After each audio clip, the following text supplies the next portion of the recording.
Info 360 आई में आप सबका स्वागत है। दोस्तों, आज से छत्तीसगढ़ के विभिन्न आईटीआईओं में एडमिशन कार्य शुरू होंगे। तो दोस्तों, अगर आपका नाम प्रथम चयन सूची में आया है तो आपको क्या क्या डॉक्यूमेंट साथ लेके जाने पड़ेंगे, इन बातों को लेकर मैं आज आपके सामने प्रस्तुत हुआ हूँ। तो दोस्तों, चलिए शुरू करते हैं। उससे पहले आप अगर नए यूज़र हैं तो मेरे चैनल को सब्सक्राइब कीजिए और वीडियो को लाइक कीजिए, कमेंट कीजिए और आपके दोस्तों को शेयर कीजिए। तो दोस्तों, हम वेरोनिका 2020 का पेज नंबर 32 में देखते हैं। प्रवेश के समय साथ लाए जाने वाले प्रमाण पत्रों की जानकारी। तो सबसे पहले उच्चतर माध्यमिक परीक्षा पुराना 11वीं बोर्ड / हाई स्कूल 10-2 के अंतर्गत उत्तीर्ण परीक्षा की अंक सूची अर्थात 10वीं की अंक सूची और उच्चतर माध्यमिक परीक्षा 12वीं की परीक्षा उत्तीर्ण की अंक सूची। तीसरा है अनुसूचित जाति, अनुसूचित जनजाति, अन्य पिछड़ा वर्ग का प्रमाण पत्र छत्तीसगढ़ शासन द्वारा अधिकृत अधिकारियों द्वारा जारी किया हुआ स्थायी जाति प्रमाण पत्र होना अनिवार्य है, प्रारूप 1 तथा प्रारूप 2 के लिए। ठीक है। अगला है चौथा, निःशक्त जन मूक बाधिर सहित आवेदकों को तत्संबंधित प्रमाण पत्र पंचायत एवं समाज कल्याण विभाग द्वारा निर्धारित प्रपत्र में जिला मेडिकल बोर्ड द्वारा दिया हुआ प्रारूप 7 में स्वतंत्रता संग्राम सेनानी अथवा उनके पुत्र पुत्रियों, पौत्र पौत्री, नाती नातनिन से संबंधित प्रमाण पत्र जिला अध्यक्ष द्वारा प्रदान किया हुआ हो। इस नियम के प्रायोजन के लिए स्वतंत्रता संग्राम सेनानी से तात्पर्य है कि उनका नाम छत्तीसगढ़ राज्य के संबंधित जिले के कलेक्टर में रखी हुई सूची में पंजीकृत है।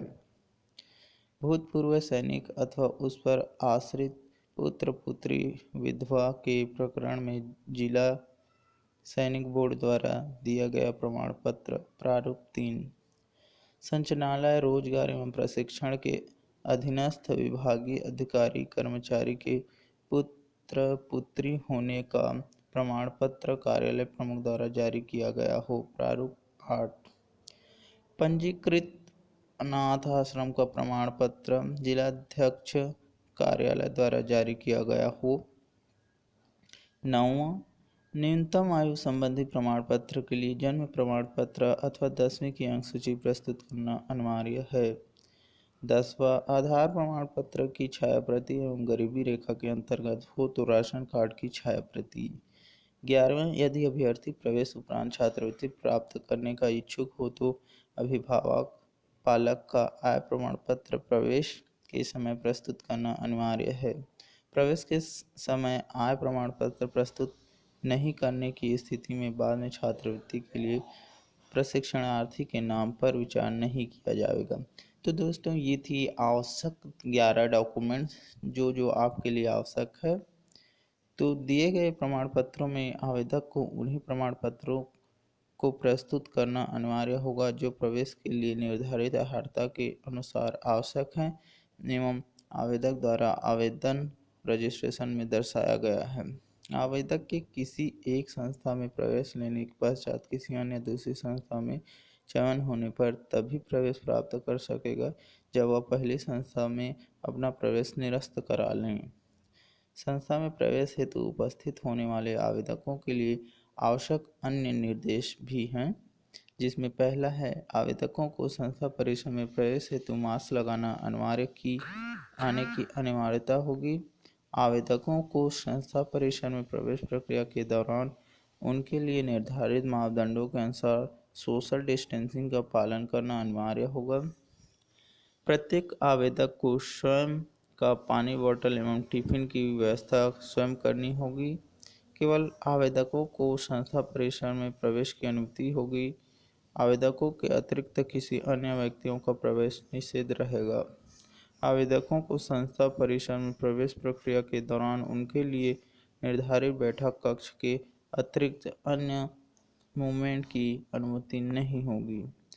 तो दोस्तों, ये थे आवश्यक डॉक्यूमेंट्स और आवश्यक निर्देश जो एडमिशन के समय आप जाओगे तो डॉक्यूमेंट लेके जाने हैं तथा नियमों का पालन करना है। तो दोस्तों, यहाँ पे स्पष्ट है कि जो लोग सामान्य आवेदन भरे हैं उनके लिए 10वीं 12वीं जाति, निवास, आमदनी, राशन कार्ड और इन्हीं डॉक्यूमेंट, आधार कार्ड की आवश्यकता होगी। जबकि जो लोग विशेष छूट वाले फॉर्म भरे हैं उनके लिए बाकी नियम लागू होंगे। तो दोस्तों, ये थी सारे नियम और आवश्यक डॉक्यूमेंट की जानकारी। तो आज का वीडियो बस यहीं समाप्त करते हैं। आप इन्फो 360 ITI के साथ जुड़े रहिए और ITI से जुड़ी सारी जानकारियाँ प्राप्त कीजिए। धन्यवाद।